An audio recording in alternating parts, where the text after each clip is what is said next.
ADRE ৰিজাল্টৰ পিছত লাহেকৈ মাৰ্চ মাহৰ ভিতৰতে আৰু পাৰিলে আৰু আগতে অসম পুলিচৰ পৰীক্ষা আৰু আমাৰ শিক্ষক নিযুক্তিৰ যিটো প্ৰক্ৰিয়া আমি আৰম্ভ কৰিছিলোঁ তাকো আমি আগুৱাই লৈ যাবলৈ চেষ্টা কৰিম।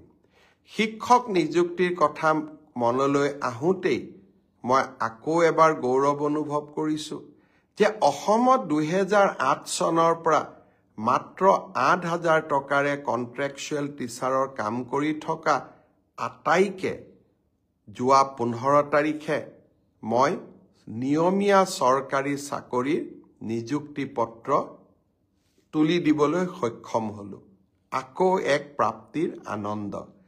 1 লাখ চৰকাৰী চাকৰিৰ প্ৰতিশ্ৰুতি দিছিলোঁ। লাহে লাহে 1.5 লাখ চৰকাৰী চাকৰিলৈ মই গতি কৰিছোঁ।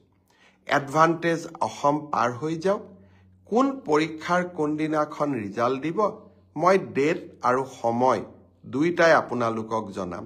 এইকেইটা দিন এডভান্টেজ অসমক লৈ ব্যস্ত থাকিম আৰু অসমত উদ্যোগীকৰণৰ নতুন বাতাবৰণ এটা নিৰ্মাণ কৰিবলৈ চেষ্টা কৰিম।